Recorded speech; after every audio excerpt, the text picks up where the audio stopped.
નમસ્કાર મિત્રો, કોઈ પણ બકવાસ કર્યા વગર વિડીયો શરૂ કરીએ તો સૌથી પહેલા અપડેટની વાત કરીએ તો એ છે યુવરાજસિંહ જાડેજા વિશે।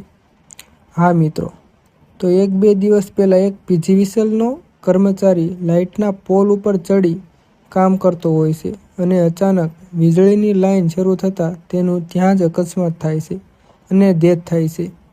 તો એના સંદર્ભમાં યુવરાજસિંહ જાડેજા ટ્વીટ કરે છે અને લખે છે કે એક ગરીબ શ્રમિક જ્યારે લાઇન પર કામ કરતો હોય ત્યારે પાવર સપ્લાય શરૂ થઈ જવો એ સીધા માનવ સર્જિત હત્યા સમાન। નેક્સ્ટ અપડેટની વાત કરીએ તો મિત્રો, જિગ્નેશ મેવાણી ટ્વિટર ઉપર એક પોસ્ટ કરે છે જે વાયરલ થાય છે।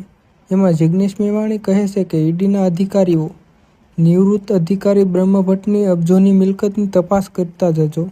એટલી ગેરંટી છે કે ગુજરાતમાંથી ખાલી હાથ નહીં જવું પડે। તમે પહેલા વિડીયો જુઓ।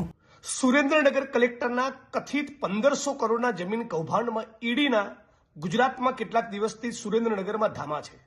ગુજરાત પધારેલી ઈડીને એક સૂચન કરવા માંગુ છું। બ્રહ્મભટ્ટ નામના એક અધિકારી નિવૃત્તિવાદ ન્યૂઝ ચેનલમાં બહુ અદ્ભુત ડિબેટ કરતા હોય છે। એ મહેસાણા જિલ્લાના રહેવાસી છે, હું પણ મહેસાણાનો છું। મહેસાણાના ખદડપુર, સિરોસણા અને બાલ્યાસણ ગામે એમણે અન્ય પોતાના સગાવાલાના મળતિયાઓના નામે કોઈ જમીનો ખરીદી છે। ईडी जो आ मुद्दे तपास करे तो हमारा पाक्को भरोसा है खाली हाथ वापस नहीं लूटना पड़ेगा। साथों साथ कोई श्रेया इंफ्रास्ट्रक्चर में मोटा मूडी रोकाण है और जो हाँ तो ये एमना पगारना प्रपोर्शનમાં હતા।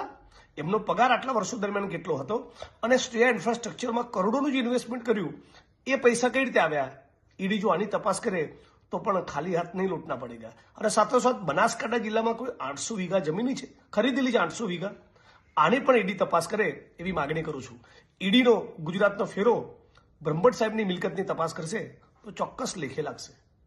નેક્સ્ટ અપડેટની વાત કરીએ તો મિત્રો, તમને ખબર જ હશે, રાજકોટના જંગલેશ્વર વિસ્તારમાં સરકારી જમીન ઉપર દબાણ કરનાર 1300થી વધારે લોકોને નોટિસ ફટકારવામાં આવી છે। ગમે ત્યારે ડિમોલેશન કરવામાં આવશે એટલે તેના વિરોધમાં ઘર બચાવો રેલી યોજવામાં આવી છે। તમે વિડીયો જુઓ।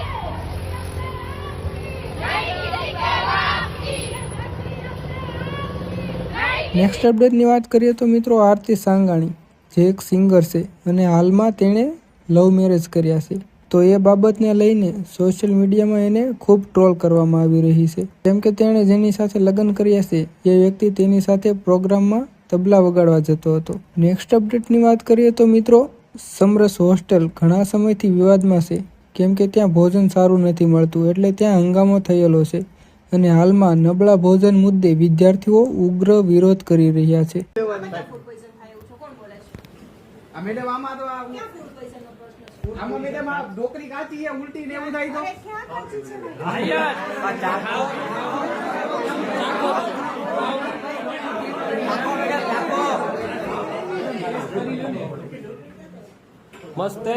નેક્સ્ટ અપડેટની વાત કરીએ તો મિત્રો, સુમિત ચાવડા મુંબઈમાં તેણે 1.5 લાખનો મોબાઈલ હાથમાંથી પાડી દીધો છે। તમે વિડીયો જુઓ।